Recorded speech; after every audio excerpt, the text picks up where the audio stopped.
Welcome to the lecture series of application of derivative. In the last lecture, we study about how one quantity change with respect to the other quantity, and we second lecture we saw that what is the increasing function, decreasing function, what is the application of increasing function and decreasing function. In this lecture, we study about tangent and normal. So let's move towards our topic. तो हमने कल क्या पढ़ा था कि increasing functions क्या होते हैं, डिक्रीजिंग फंक्शंस क्या होते हैं। तो चलिए क्वेश्चन सॉल्व कर लेते हैं ताकि वो कॉन्सेप्ट हमारा थोड़ा रिवाइज हो जाए। तो क्वेश्चन मैं यहाँ पे लिखता हूँ आपका एग्जांपल। एग्जांपल क्या है हमारा कि एक फंक्शन दिया हुआ है f x is equal to tan inverse sin x plus cos x। ये हमारा फंक्शन दिया हुआ है और x की वैल्यू मान लेते हैं -2 से 2 के बीच में दी हुई है। तो हमें ये फाइंड करना है कि ये फंक्शन किस इंटरवल में इंक्रीजिंग होगा। देन फाइंड, आप इसको -पाई से और पाई तक ले लेते हैं इसको, ताकि हमारा जो मैं आपको जो बताना चाहता हूँ इस क्वेश्चन के थ्रू वो आपको समझ में आए। ठीक है। Then find the interval in which it is increasing. Okay, तो चलिए अपने हम लोग कॉन्सेप्ट के जरिए इस क्वेश्चंस को सॉल्व करते हैं।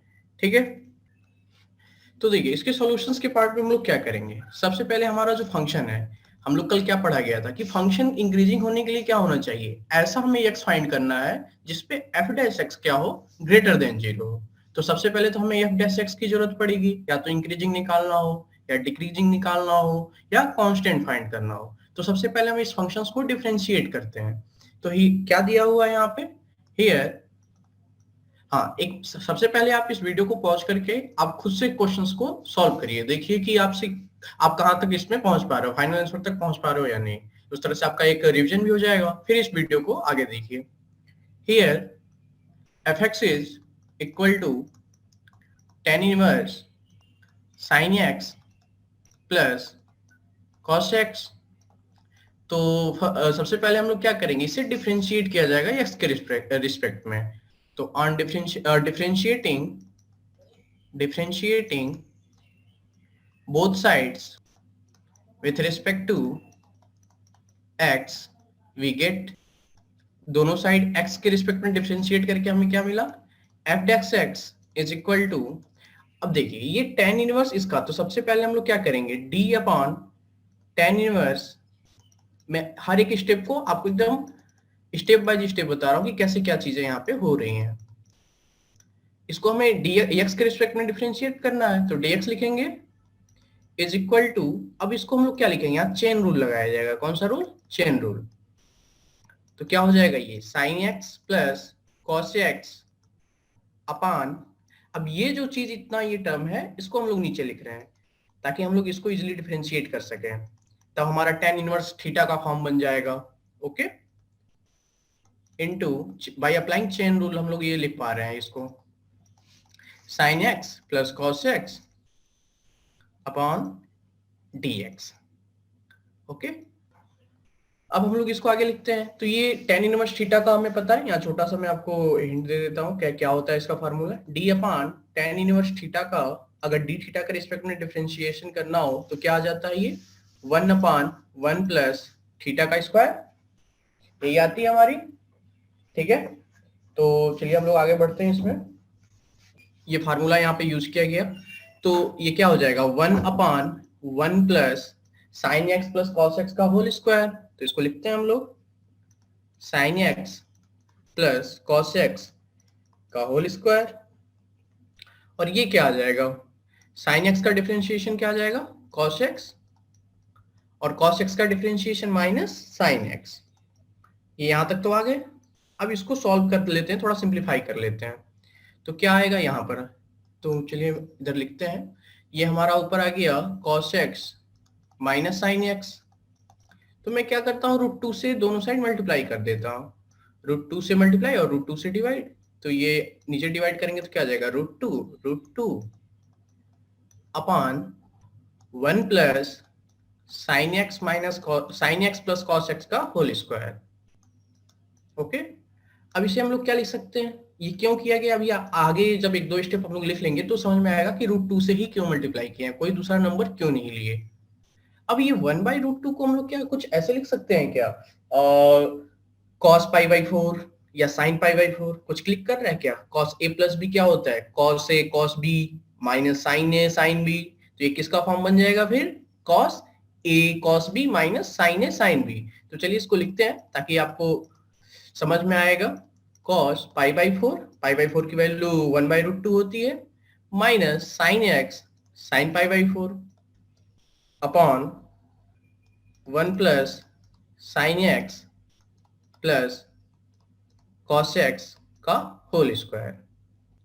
ठीक है, अब देखिए, अब आपको समझ में आ रहा होगा कि क्यों हमने √2 से मल्टीप्लाई किया था, क्योंकि ये हमारा फॉर्म क्या बन गया, अब ये √2 cos x plus π/4 cos a plus b के फार्मूला के थ्रू, ये 1 plus sin x plus cos x का स्क्वायर। तो ये एक्चुअली हम लोग फाइंड क्या किया अभी तक, देखिए ऊपर से हम लोग क्या करते हुए आ रहे थे उसको हम लोग देखते हैं। हाँ देखिए, एफ डैश एक्स हम लोग निकाल रहे थे, तो एफ डैश एक्स निकालते हुए हमारा वैल्यू क्या आ गया, एफ डैश एक्स यहाँ पर आ गई है। अब क्वेश्चंस को जरा रीड करते हैं कि क्या हमें पूछा हुआ है ये। हाँ, क्वेश्चन क्या बोल रहा है कि एफ एक्स हमारा ये दिया हुआ है, एक्स की वैल्यू -π से पाई के बीच में है, तो हमें ऐसा एक इंटरवल फाइंड करना है जिसमें ये फंक्शन क्या होगा, इंक्रीजिंग फंक्शन होगा। ठीक है, तो चलिए हम लोग देखते हैं फिर कि कैसे ये सॉल्व होगा। अभी तो हम लोग एफ डैश एक्स निकाल चुके हैं, बस हमें आगे बढ़ना है।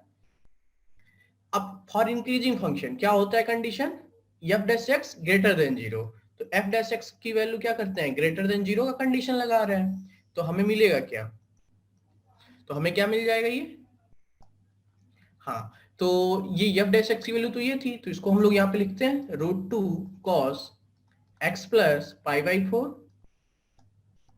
और x की वैल्यू कहां से कहां तक थी, -π से पाई के बीच में, 1 plus sin x plus cos x का होल स्क्वायर। ये ग्रेटर देन 0 होगा तो हम बोल सकेंगे क्या होगा, जिस जिस वैल्यू के लिए x के जिस जिस वैल्यू के लिए ये total quantity f dash x greater than 0 होगी, उस इंटरवल में क्या होगा हमारा फंक्शन, इंक्रीजिंग फंक्शन होगा। तो अब इसको सॉल्व करना है, तो कैसे क्या किया जाए, तो यहाँ पे वीडियो पॉज करें और खुद से जरा सोचें। तो चलिए अब इसको हम लोग आगे सॉल्व करते हैं, फिर आप अपना आंसर मैच कराइएगा। यहाँ पर क्या है, ये वाला टर्म ये तो 1 है, और ये क्या है, स्क्वायर टर्म है, ये हमेशा ग्रेटर देन 0 होगी, यानी नीचे वाली वैल्यू कभी निगेटिव नहीं हो सकती। ठीक, अब हमें इसे पॉजिटिव बनाना है होल क्वांटिटी को, तो ये नीचे वाली वैल्यू जो इतनी है ये, तो ये क्या है, हमेशा ये हमारा तो पॉजिटिव ही होगा, यानी इसे हमें पॉजिटिव कर दें तो हमारा whole quantity f dash x क्या हो जाएगी, ग्रेटर देन 0 हो जाएगी, बिल्कुल। तो cos x plus π/4 greater than 0।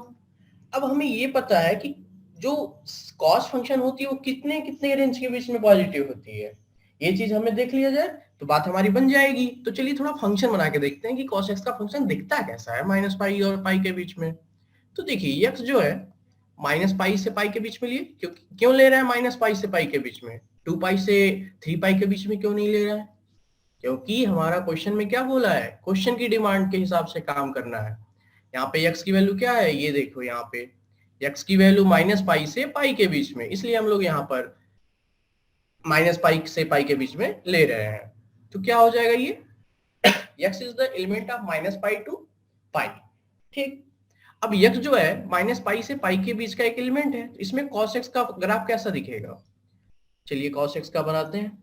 ये हमारा ये हो गया, ये 0 हो गई, π/2 ये हुआ, -π/2 ये हुआ, फिर यहाँ पे ये -π आएगा और ये यहाँ पर हमारा पाई आ जाएगा।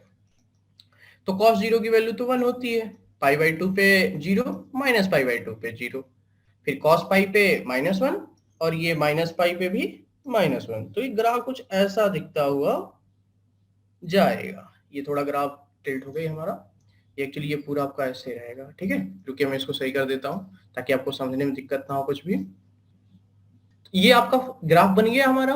अब हम लोग चलते हैं देखते हैं, यानी -π/2 से π/2 के बीच में अगर x की वैल्यू यानी cos x कब पॉजिटिव होगा, x जब एलिमेंट किसका हो, -π/2 से π/2 का, तब ये वैल्यू हमेशा क्या देगी, पॉजिटिव देगी।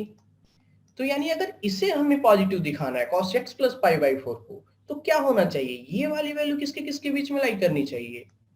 क्या सोच रहे हैं? बिल्कुल सही सोच रहे हैं, माइनस पाई बाई 2 से पाई बाई 2 के बीच में, यानी x plus pi by 4 lies between minus pi by 2 to pi by 2। अब इसे हम लोग सिंप्लीफाई करते हैं तो हमें ये पता चल जाएगा कि हाँ ये किस किस रीजन में ग्रेटर देन 0 होगी। तो माइनस पाई बाई 4 से क्या करेंगे, दोनों साइड डिवाइड करेंगे, सॉरी माइनस सब्ट्रैक्ट करेंगे, minus pi by 2 minus pi by 4 is less than x pi by 2 minus pi by 4। तो क्या आ जाएगा हमारा ये, इसको जब सॉल्व करेंगे तो क्या आएगा, ये 2 से 4 का एलसीएम, फिर ये माइनस 2 पाई, ये minus pi less than x, और ये हमारा 4 2 पाई माइनस पाई, सॉरी ये पाई होगा। अब ये क्या आ गया हमारा, माइनस 2 पाई और माइनस पाई मिलके minus 3 pi, okay, minus 3 pi by 4 is less than x, 2 pi minus pi मिलके क्या हो जाएगा, ये पाई बाई 4। यानी हमें x की वैल्यू मिल गई जिसमें ये ग्रेटर देन 0 होगा, यानी x जब माइनस 3 पाई बाई 4 और पाई बाई 4 के बीच में लाई करेगी, तब जाके ये क्या बोलेंगे कि fx जो है, f डैश x क्या है, होगी ग्रेटर देन 0 होगी। अगर हमें ये पता चल गया कि f dash x greater than 0 किस x की वैल्यू के लिए हो रही है, तो हम लोग ये बोल सकते हैं कि fx उस इंटरवल में क्या होगा, इंक्रीजिंग होगा। बिल्कुल सही बोल सकते हैं ऐसा। तो इट मींस क्या हो गया, इसको हम लोग समराइज करते हैं कि hence given function fx is increasing on minus 3 pi by 4 to pi by 4। तो क्वेश्चन इजी था, सिंपल, बस हमने कॉन्सेप्ट को लगाया। अब देखिए ये जो क्वेश्चन है वो जेईई मेन का क्वेश्चन है। आप सोचेंगे आपकी ये तो सिंपल सा क्वेश्चन है, तो क्वेश्चन ज्यादा कठिन नहीं होते, आपको कॉन्सेप्ट पे पकड़ होनी चाहिए, क्वेश्चन आपके सॉल्व हो जाते हैं।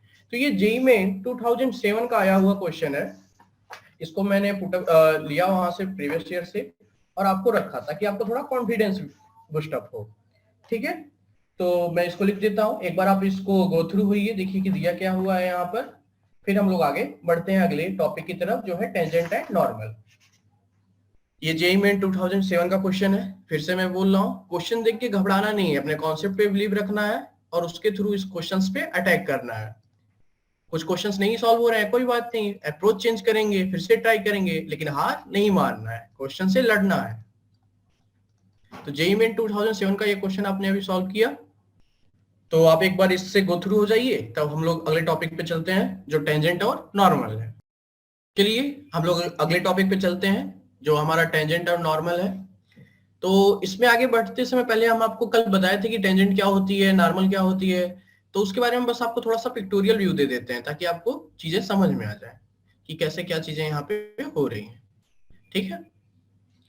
तो अगला टॉपिक हमारा है टेंजेंट एंड नॉर्मल, कि कैसे हम लोग डिफरेंशिएशन का हेल्प करके किसी भी कर्व का टेंजेंट और नॉर्मल फाइंड कर सकते हैं। बहुत छोटा सा ही कॉन्सेप्ट है टेंजेंट एंड नॉर्मल।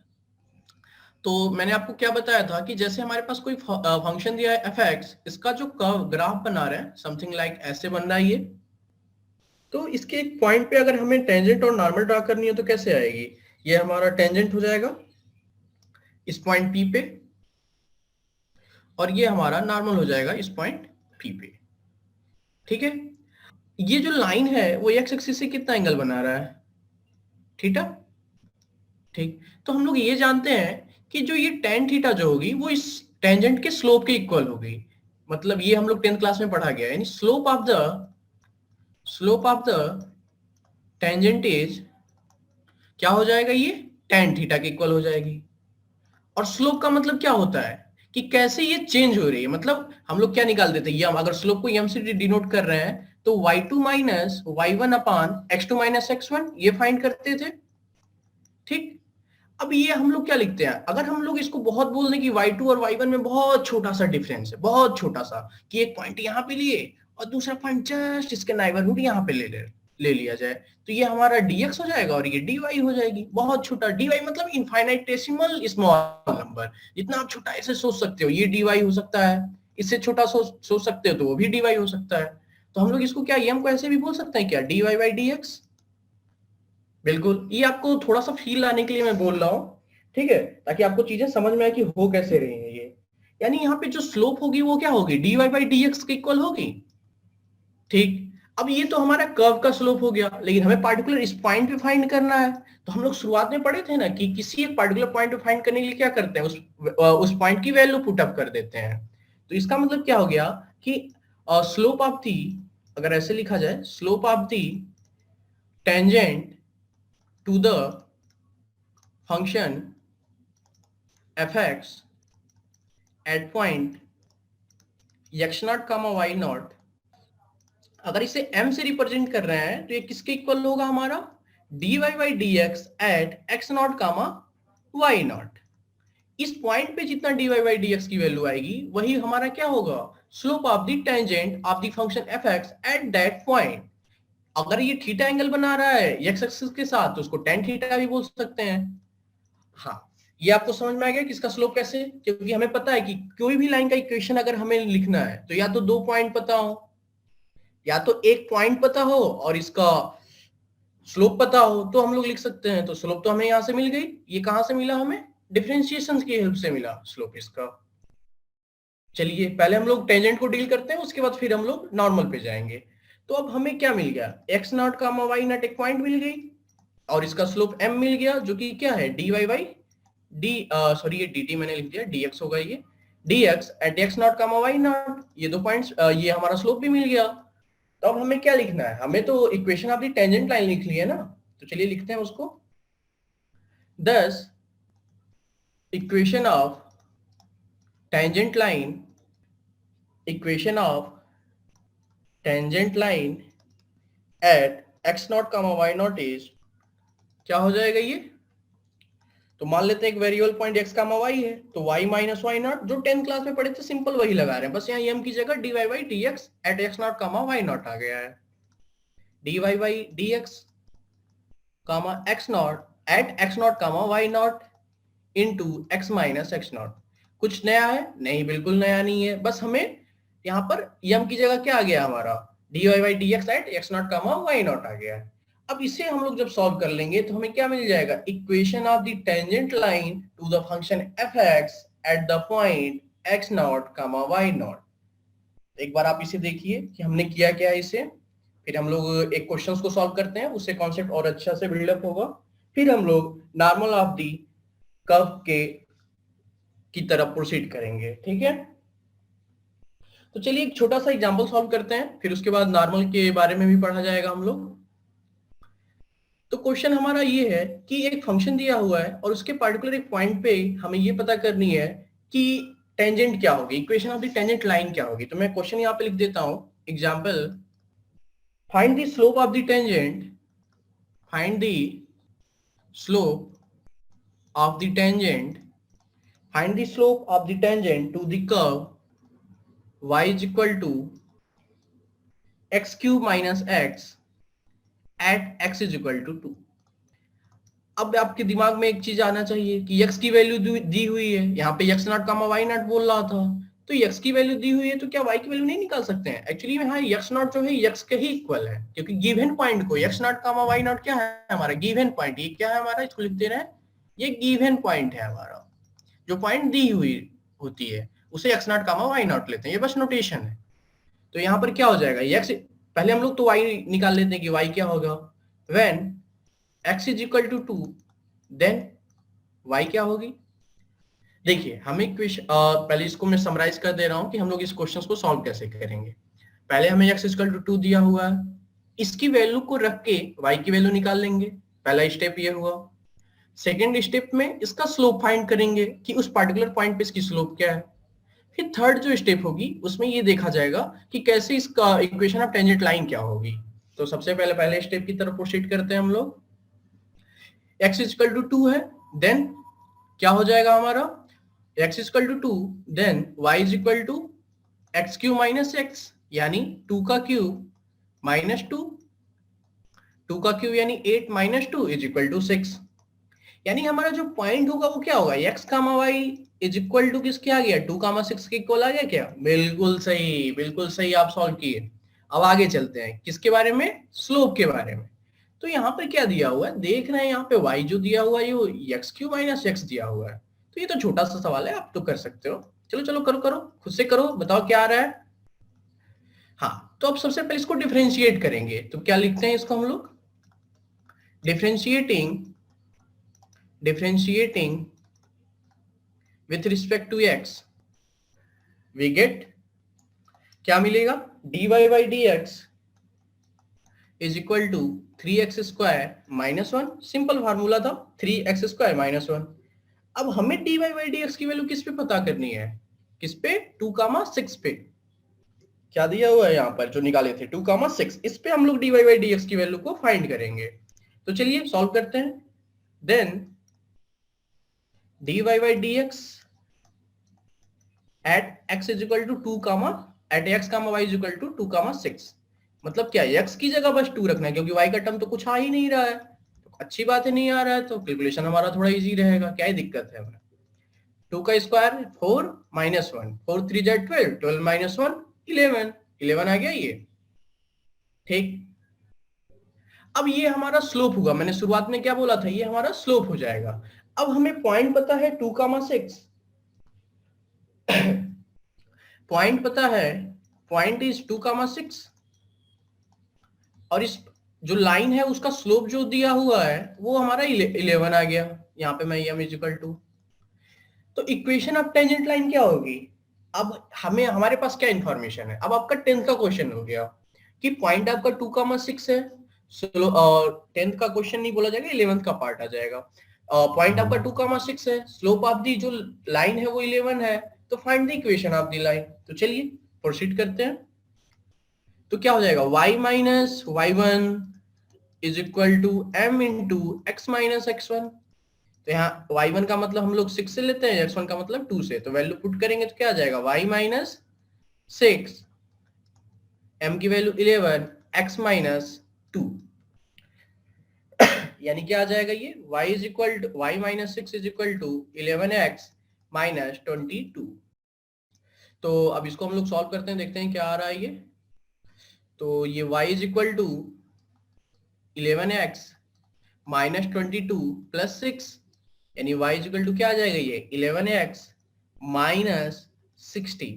यानी ये हो गया हमारा equation of tangent line, equation of tangent line, tangent line at x is equal to 2 to the given function, to the given function। मतलब जो हमारा फंक्शन दिया हुआ था उस पे equation of tangent line at x is equal to 2 जो आएगी वो y is equal to 11x minus 16 आएगी।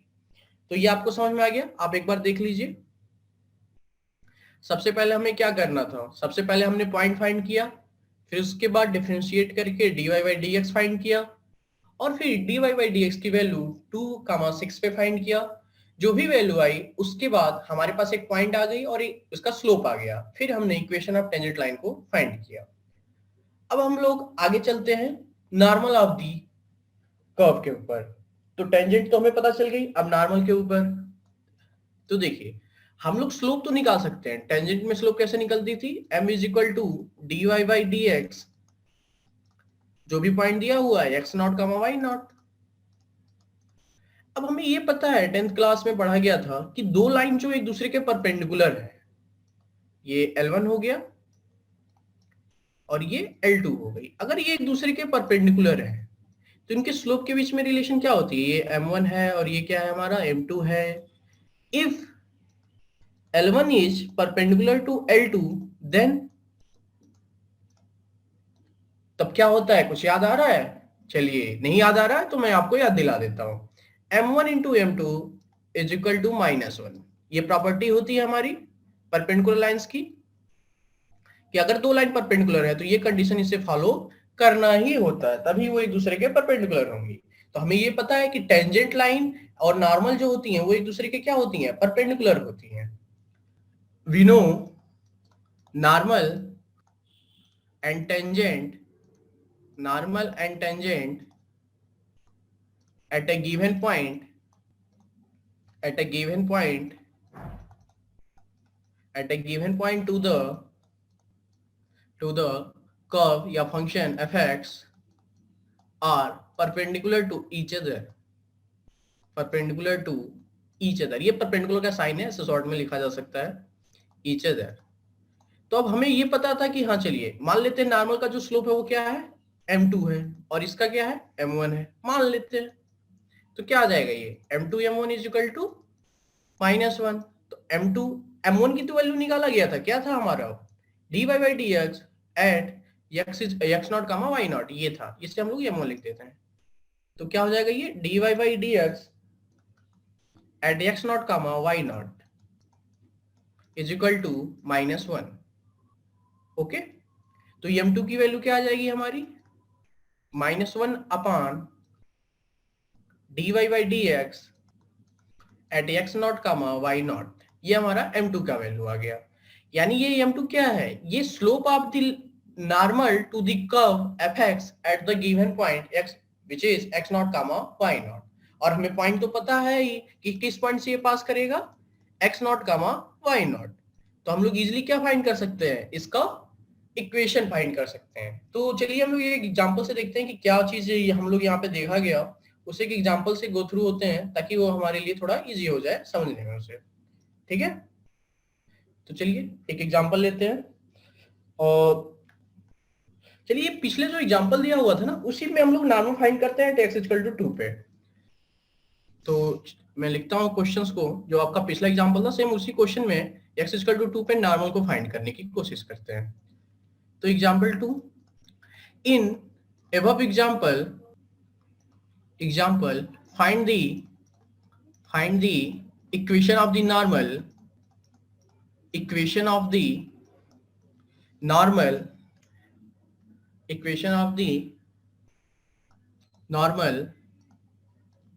at x is equal to 2। तो क्या होगा, तो देखिए हम लोग dy by dx at x0 comma y0, वहां से प्रीवियस एग्जांपल से ये सारा डाटा ले रहे हैं हम लोग, फ्रॉम प्रीवियस एग्जांपल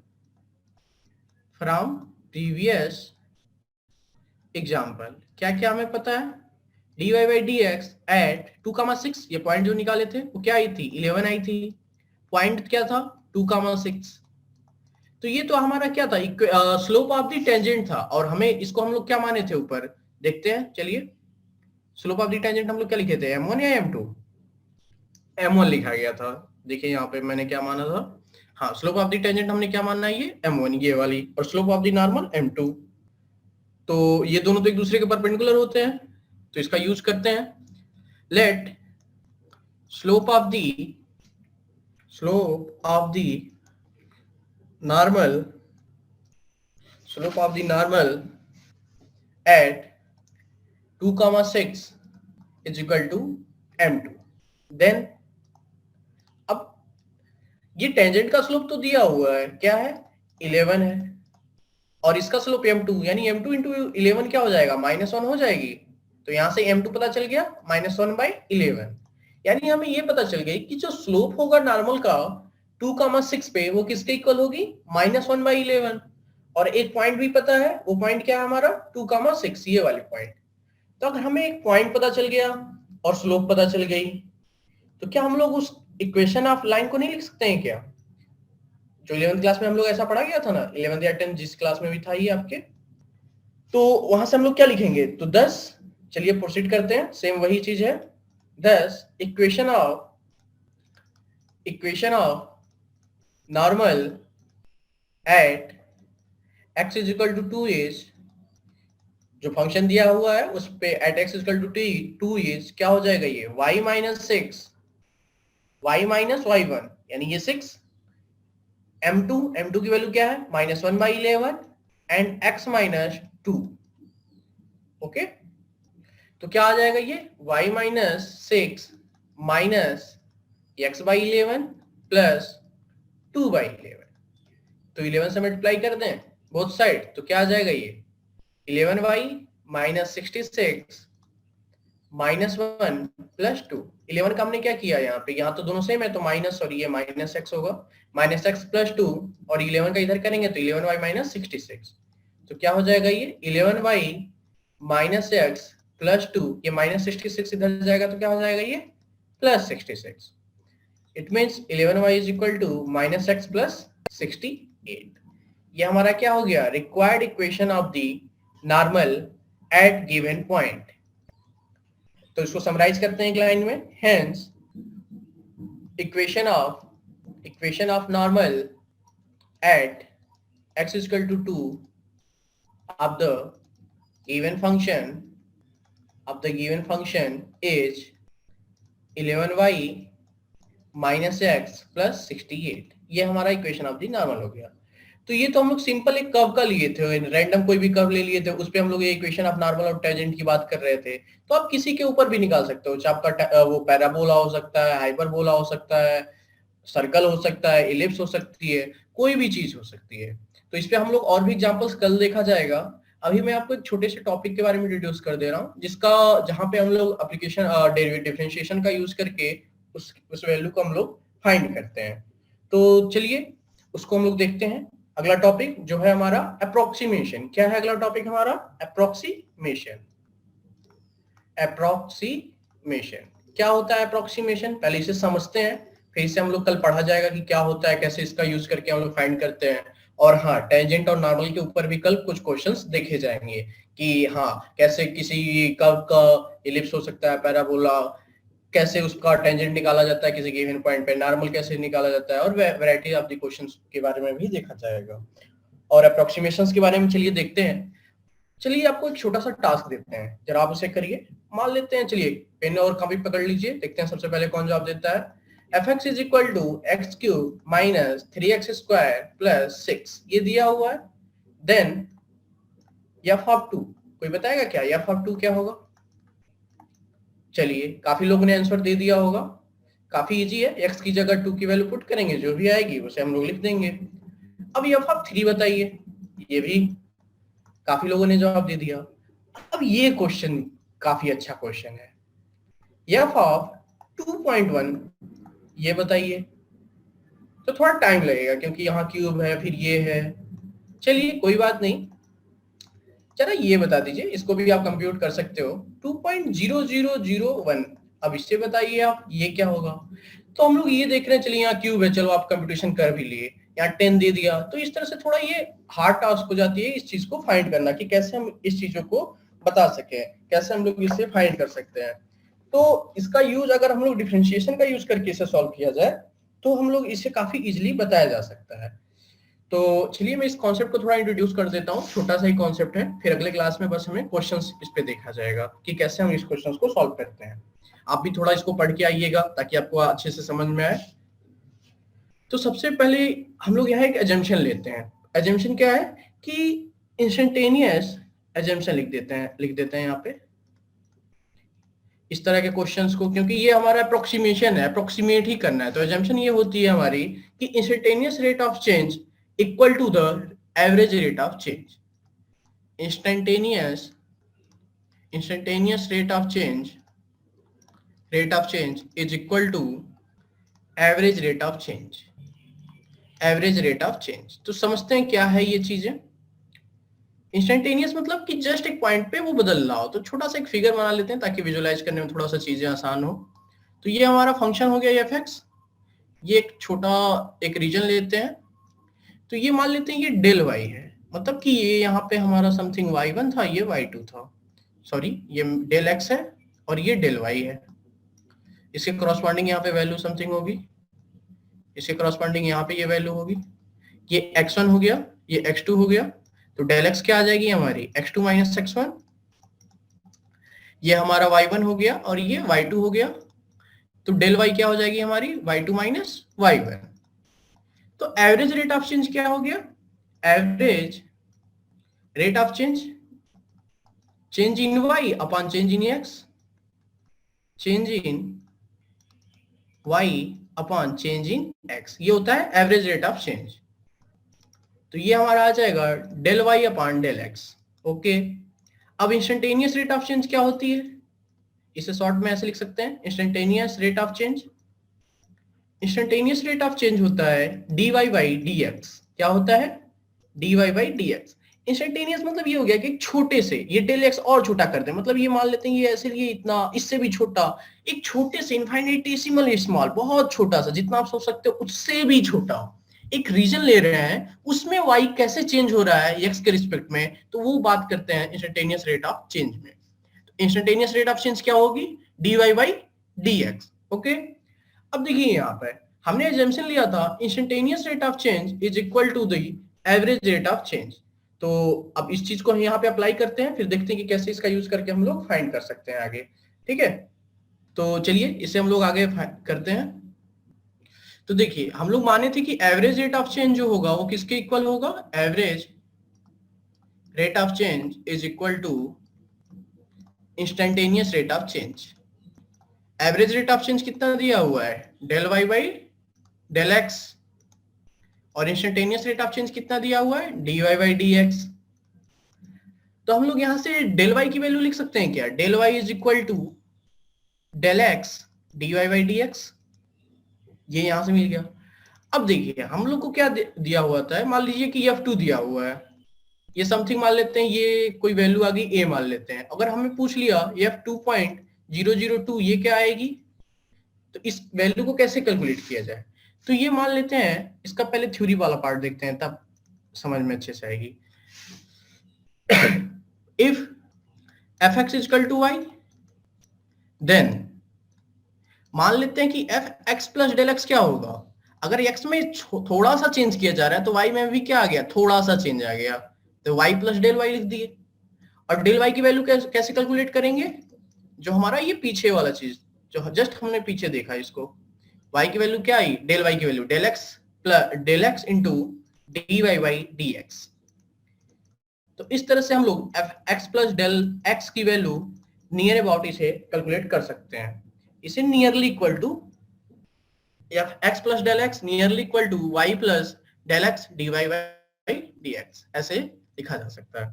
ठीक है, एक छोटा सा क्वेश्चन देख लेते हैं ताकि ये चीजें थोड़ा समझ में आ जाए कि ये चीजें हो कैसे रही हैं। ठीक है, तो चलिए एक एग्जांपल देख लेते हैं ताकि आपको ये कॉन्सेप्ट थोड़ा सा अच्छे से और समझ में आए, ताकि आप और भी क्वेश्चन जो हो उसे आप लगा सको। ठीक है, तो चलिए बढ़ते हैं एक एग्जांपल की तरफ। छोटा सा एग्जांपल लेते हैं, ज्यादा बड़ा नहीं। एग्जांपल ये है, यूजिंग डिफरेंशिएशन या डिफरेंशियल, यूजिंग डिफरेंशियल